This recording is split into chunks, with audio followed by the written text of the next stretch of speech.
البدع والأهواء، أهل البدع العقائدية وأهل البدع السياسية. نقول بيننا وبينكم السلف، بيننا وبينكم الكتب، كان فيقول البدع بيننا وبينكم. Bismillahirrahmanirrahim.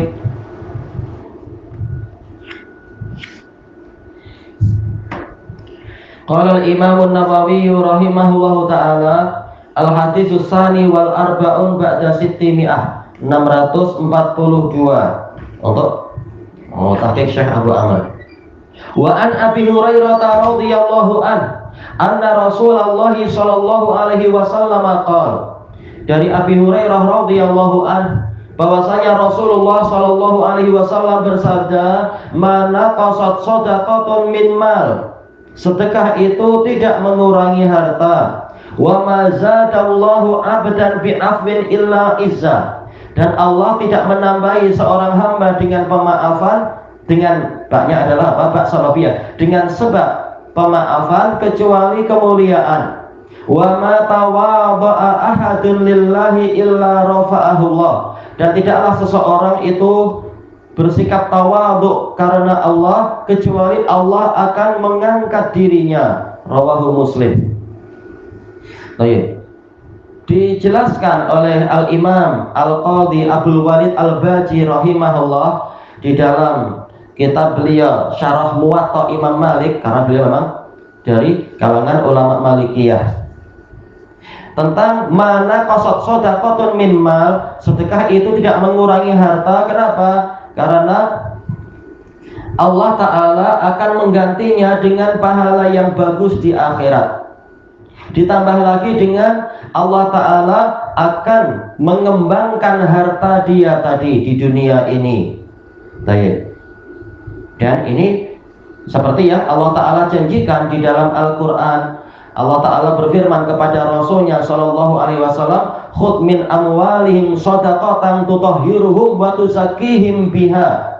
Ambillah dari mereka, dari orang-orang kaya itu, sedekah-sedekah, yaitu apa? Zakat-zakat itu. Untuk apa? Tutahhiruhum biha. Yang dengan pengambilan zakat tadi engkau menyucikan harta mereka. Karena apa? Boleh jadi dalam pengumpulan harta itu ada kebatilan-kebatilan, ada keburukan-keburukan, maka dicuci dengan zakat. Tutahhiruhum wa tuzakkihim biha. Dan dengan itu engkau mengembangkan harta mereka tadi. Jadi zakat itu tidak mengurangi harta, bahkan membuat harta menjadi semakin berkembang. Az-zakat artinya adalah an-nama, yaitu perkembangan, pertumbuhan. Demikian pula disebutkan oleh Al-Imam As-San'ani rahimahullah dalam At-Tanwir, yaitu apa? Sedekah itu memang tidak mengurangi harta, karena Allah Ta'ala sendiri telah berfirman, "Wa ma anfaqtum min syai'in fahuwa yukhlifuh wa huwa khairur raziqin." Apapun yang kalian infakkan, maka Allah yang akan menggantinya, dan Allah adalah sebaik-baik yang memberikan rezeki. Kita hanya mampu sedekah 100 atau 10 ringgit, atau mungkin hanya seringgit, 2 ringgit, tapi kita beramal sesuai kemampuan kita, sementara Allah membalas sesuai kemampuan Allah, dan kemampuan Allah tidak terbatas. Baik, berarti apa? Memang apa? Balasan dari Allah itu juga tidak terbatas. Boleh jadi balasannya 10 kali lipat, atau 100, atau 700, sampai lipatan-lipatan yang banyak. Allah memang maha baik. Baik. Dijelaskan oleh Imam Nawawi rahimahullahu ta'ala dalam Syarah Sahih Muslim, ada dua pendapat tentang masalah ini, tentang masalah sedekah tidak mengurangi harta. Pendapat pertama yaitu di akhirat, karena memang kenyataannya kalau kita misalkan punya duit 1000 lalu kita ambil 100, kenyataannya memang tinggal 900. Berarti dikatakan tidak mengurangi harta itu bagaimana? Yaitu di akhirat dia diberi pahala yang berlipat ganda. Jadi hakikatnya harta dia tidak berkurang, bahkan apa? Berlebih. Dan harta di dunia paling berapa lama dia menyertai kita? Belum tentu dalam 1 bulan duitnya tak habis untuk keperluan sehari-hari. Sementara di akhirat dia hidup kekal, dia di surga itu seharinya mungkin 1000 tahun atau lebih, dan harta tidak berkurang, bahkan terus bertambah, maka memang sama sekali tidak berkurang sedekah tadi itu, tidak menyebabkan harta berkurang. Baik.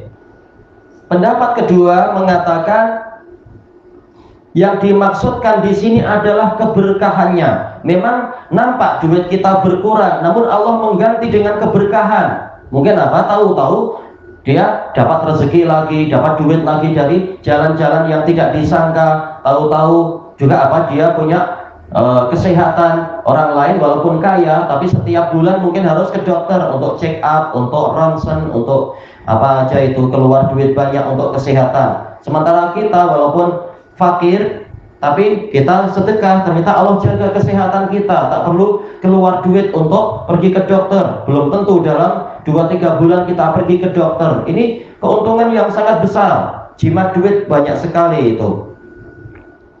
Baik. Jadi yang dimaksudkan adalah keberkahan. Kata Imam Nawawi, kedua pendapat ini sama-sama mungkin. Memang apa? Di akhirat kita mendapatkan pahala, di dunia juga harta kita ditukar oleh Allah melalui jalan-jalan yang lain. Ada aja sebab-sebab yang mendatangkan harta. Walaupun duit nampak sedikit, disedekahkan, tahu-tahu datang lagi duit dari jalan yang lain. Baik, disebutkan juga oleh Imam As-Sun'ani di dalam kitab At-Tanwir, menukilkan dari Al-Faqihani, yaitu apa? Beliau pernah bersedekah sebanyak 10 dirham. Tahu-tahu ada ganti.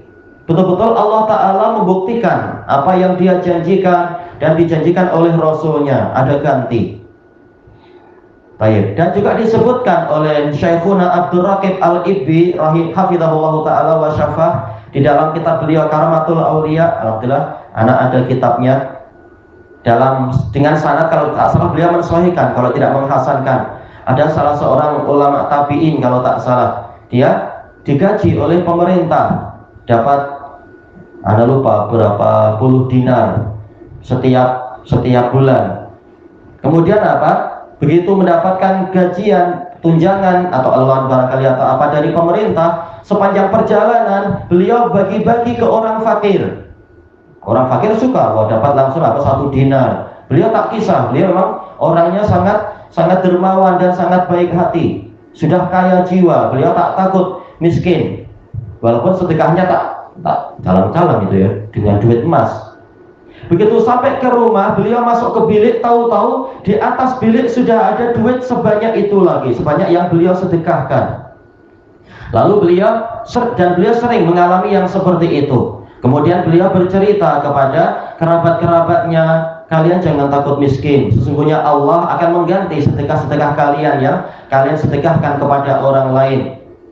Maka kerabatnya itu mengatakan, kalau saya tahu setiap kali saya bersedekah Allah kasih ganti, saya akan mau melakukan itu. Maka si alim ini mengatakan, saya tidak memberikan syarat pada Allah, saya memang ingin sedekah lalu Allah kasih ganti.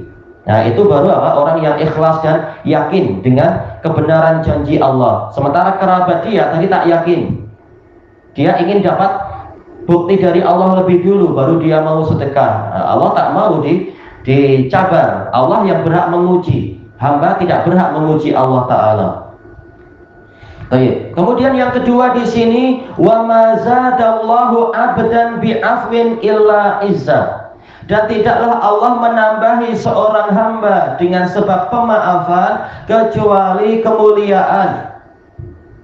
Maksudnya sebagaimana dijelaskan oleh Ibnu Battal rahimahullah, menukilkan dari Imam At-Tabari, afwun maksudnya tajawuz, yaitu dia sering dizalimi orang tapi dia mau memaafkan, padahal dia mampu membalas, tapi dia sengaja memaafkan. Maka yang seperti ini akan menambahkan kemuliaan untuk dia.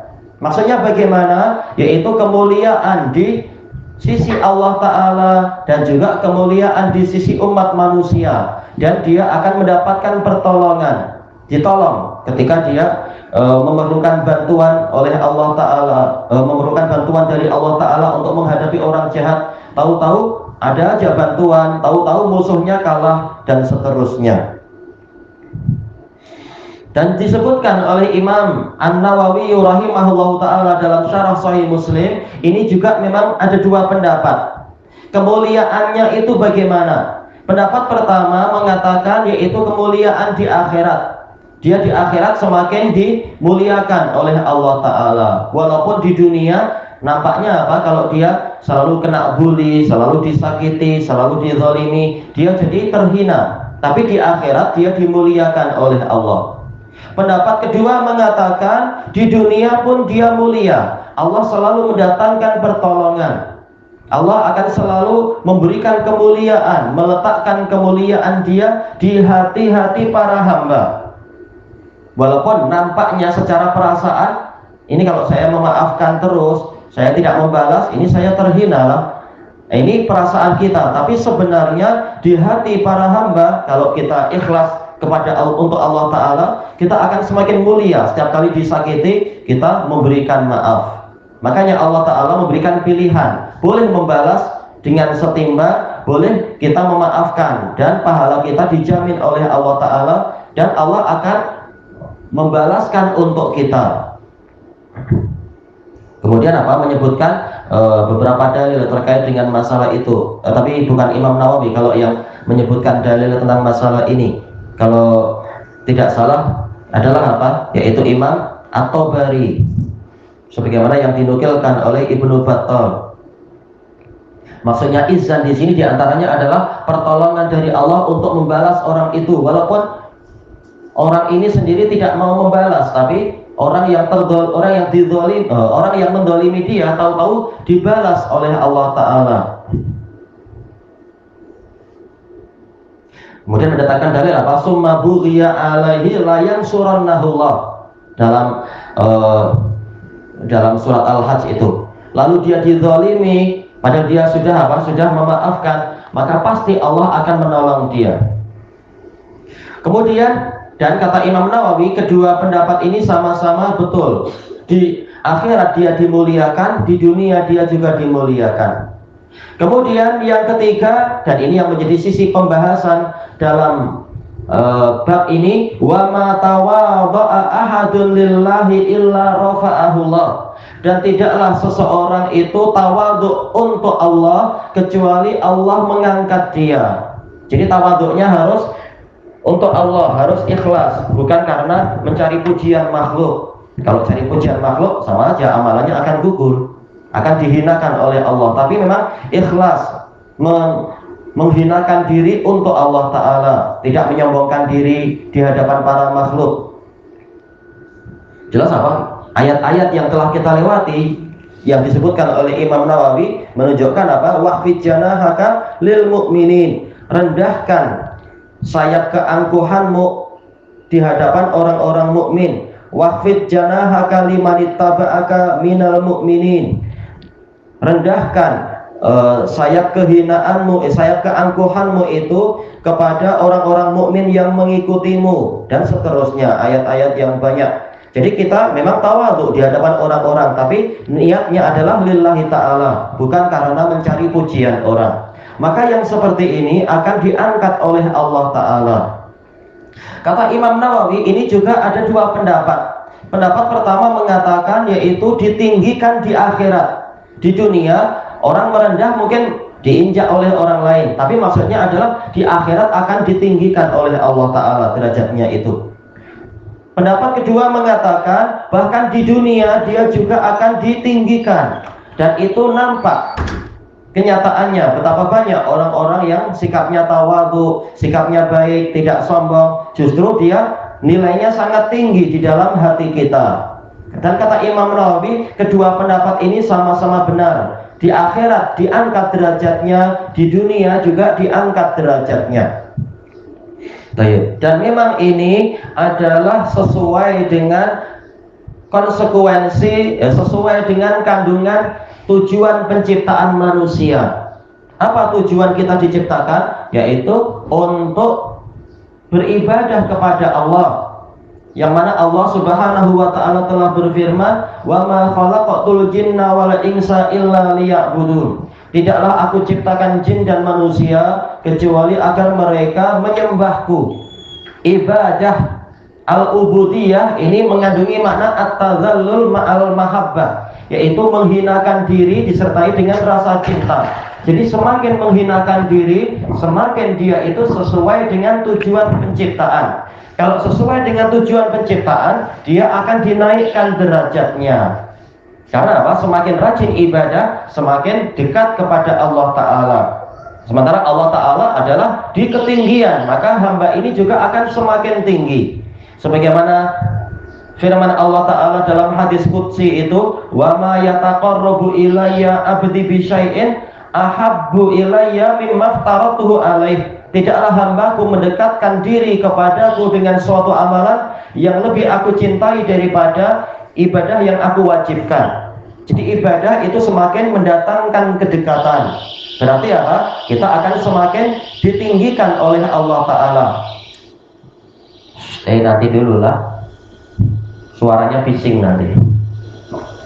Baik. Makanya tatkala para nabi itu paling rajin ibadah dan paling bagus ibadahnya kepada Allah, maka mereka derajatnya paling tinggi. Makanya Allah menamakan Nabi Nuh di dalam surat Al-Isra itu apa? Yaitu abdan syakura, sebagai hamba, padahal derajatnya sangat tinggi, hamba yang banyak bersyukur. Derajatnya sangat tinggi karena beliau ulul azmi minar rusul. Demikian pula Nabi Ibrahim yang rajin beribadah, bahkan apa? Betul-betul Abul Anbiya dan Abul Muwahhidin. Maka derajat beliau termasuk yang paling tinggi, jadi Khalilullah.